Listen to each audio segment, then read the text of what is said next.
Good good evening Brahmanaidu గారు, మీకు panel సభ్యులకు అలాగే 99 వీక్షకులందరికీ గుడ్ ఈవినింగ్. అరెస్టులైనటువంటి వైసీపీ నాయకులు అందరూ కూడా దాదాపుగా అస్వస్థతకు ఎందుకు గురవుతా ఉన్నారు? ఏం జరుగుతూ ఉంది? అంటే విచారణలో వారిని ఏమన్నా భయభ్రాంతులకి ఏమన్నా గురి చేస్తా ఉన్నారా? ఇది ఒక విధంగా అంటే లా భాషలో, చట్టపరమైన భాషలో చెప్పాలంటే ప్రతి ఒక్క నిందితుడికి కూడా వారికి కూడా ఇమ్యూనిటీ ఉంటుంది.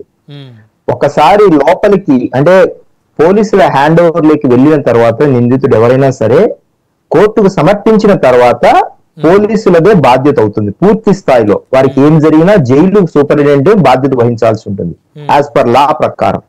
అయితే ఇక్కడ ఏమి జరిగినా వాళ్ళ బాధ్యత ఉంటుంది కాబట్టి వాళ్ళకు చిన్న దగ్గు వచ్చినా, నొప్పి వచ్చినా, ఛాతీలో నొప్పి లేకపోతే జలుబు చేసినా, ఏం చేసినా కూడా ఇమీడియట్ గా జైలుకు సంబంధించిన ఆసుపత్రి డాక్టర్స్ ఉంటారు. అది కాకపోతే మళ్ళీ జీజీహెచ్ కు తరలిస్తారు, గవర్నమెంట్ హాస్పిటల్ కి. సో ఇది ప్రొసీజర్ ప్రకారం జరిగేది. అయితే ప్రతిసారి నిందితులు కొందరు ఏం చేస్తారంటే వాళ్ళని చూడడానికనో, జైలు దాటి బయటికి రావడానికనో, లేకపోతే నిజంగానే నాకు ఛాతీ నొప్పి రాకుండా వచ్చినట్టు యాక్టింగ్ చేయడానికనో కొందరు బయటకు రావడానికి ట్రై చేస్తూ ఉంటారు.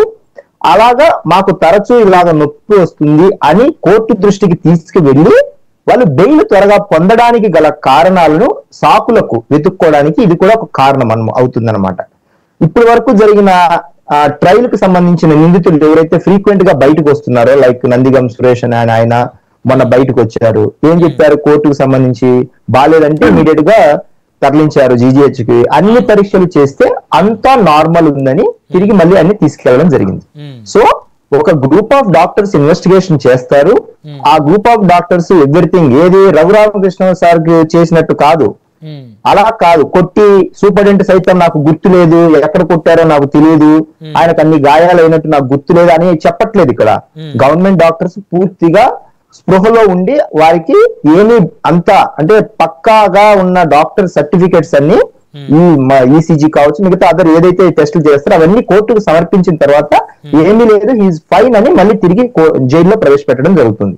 సో ఈ ఆలోచనకు సంబంధించి వీళ్ళు బయటికి రావాలనే కోణంతో మాకు బాగోలేదు, ఆరోగ్యం బాగాలేకపోతే ఖచ్చితంగా కోర్టు బెయిల్ శాంక్షన్ చేస్తుంది. సో ఆ కోణంలో బయటికి రావాలనే ఒక కోణం ఏదైనా ట్రై చేస్తూ ఉండి ఉండవచ్చు. లేదా వాళ్ళకు ఒక నిజంగా బాగోలేకపోతే డెఫినెట్ గా కోర్టు పర్మిషన్ తో వాళ్ళకు మంచి ఆరోగ్య సౌకర్యాలు కావచ్చు, వాళ్ళకి చికిత్సకు సంబంధించి ఎక్కడికైనా తరలించే వెసులుబాటు కూడా వారి పిటిషనర్ కు సంబంధించిన లాయర్ కోర్టు దృష్టికి తీసుకెళ్తే అది కూడా చేసేస్తారు. ఇకపోతే ప్రతిసారి వైసీపీకి సంబంధించిన ప్రతినిధులు కూటమి గవర్నమెంట్ మీద వచ్చిన సంవత్సరం లోపే మాట్లాడుతున్నటువంటి చేస్తున్నటువంటి ఆరోపణల్లో ఏమాత్రం నిజం లేకపోగా ప్రజల్లో మరింత చులకన అవుతున్నారు. చులకన అవుతూ కూడా ఇంకా మాదే నిజము, మాదే న్యాయం అంటూ ఒక రకమైన మూర్ఖత్వానికి వెళ్ళిపోతున్నారు. ఇది ప్రతిసారి మేము డిబేట్లలో ఎంత చెబుతున్నా కూడా వాళ్ళకి అర్థం కావట్లేదు. ఇప్పుడు ఫ్లెక్సీ పట్టుకున్న అతన్ని ఏం చెప్పాలి? మామూలుగా ఇప్పుడు చంద్రబాబు గారైనా సభల్లో ఎవరైనా లైన్ దాటి మాట్లాడితే తప్పు, అలా మాట్లాడద్దు అంటారు.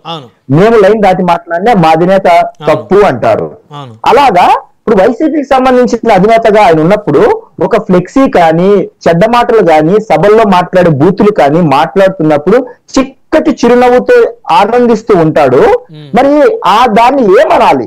ఇప్పుడు రప్ప రప్ప నరుకుతామంటే మంచిదే కదా అంటే ఏంటి అర్థము? ఏంటి అర్థము?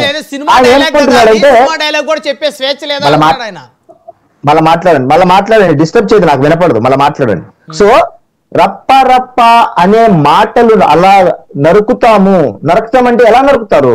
పొట్టేళ్ళను నరుకున్నట్టు నరుకుతాము జాతరలో అంటే మనుషులని పార్టీ వ్యక్తులని బయటికి వచ్చినా తమకు నచ్చని ప్రతి వ్యక్తిని పొట్టేలు నరికినట్టు నరుకుతాము అనే ఏది ప్రతిపక్షంలో ఉండి, అంటే ప్రతిపక్షం అంటే ప్రతిపక్ష హోదా లేకుండానే 11 సీట్లు ఇచ్చిన వ్యక్తులు కూడా ఎప్పుడో 2029లో జరిగే ఎన్నికలకు ఇప్పుడు నుంచే ఓపెన్ గా ఇక్కడ మనం అండర్లైన్ చేసుకోవాల్సింది ఏంటంటే ఓపెన్ గా మాట్లాడుతున్నారు, మేము రప్ప రప్ప పొట్టేలు నరికినట్టు నరుకుతాము అని. మేమేం చేస్తున్నాము?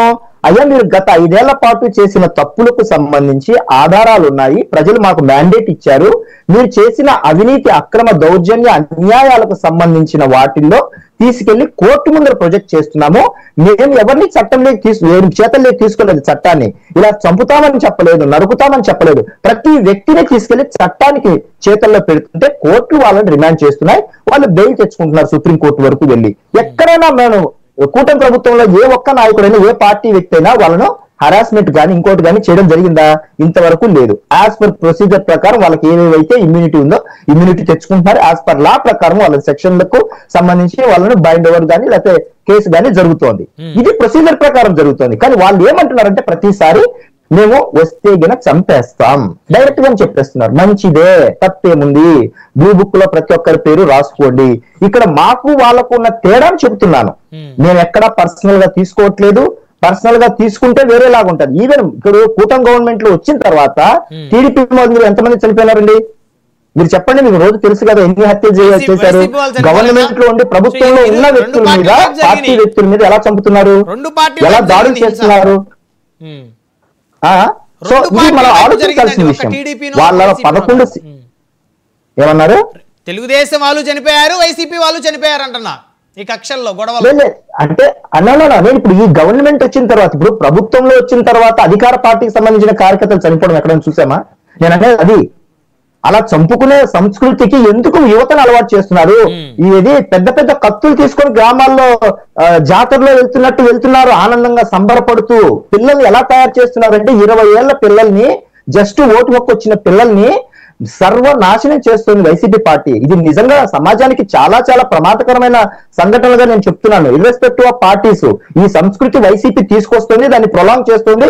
దీన్ని మాత్రం ఆపకపోతే మాత్రం రాష్ట్రంలో ప్రజలు వచ్చే 5 ఏళ్ల పాటు ఇలాంటి ఆలోచనలతోనే పెరిగితే మాత్రం ఆ యువత సమాజానికి చాలా చాలా రకాలైన వినాశనాలు తీసుకొస్తారు.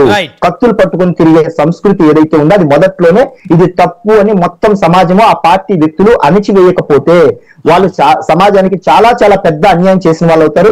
సమాజ ద్రోహులుగా, సంఘ విద్రోహ శక్తులుగా మిగిలిపోతారు. ఇంకా వైసీపీకి సంబంధించి ఆయన మాట్లాడుతున్న కొన్ని మాటలు, ఇప్పుడు యోగాకు సంబంధించి మాట్లాడారు. ఏముంది యోగాలో, ఏముంది యోగా?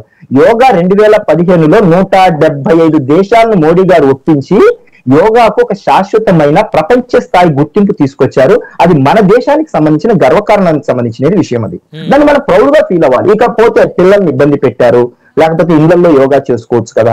యోగా యొక్క ప్రాశస్తాన్ని సొంత దేశమైన మాతృదేశమైన మనమే గొప్పగా చేయకపోతే ఇతర దేశాలకు ఏం సంకేతం ఇస్తాము?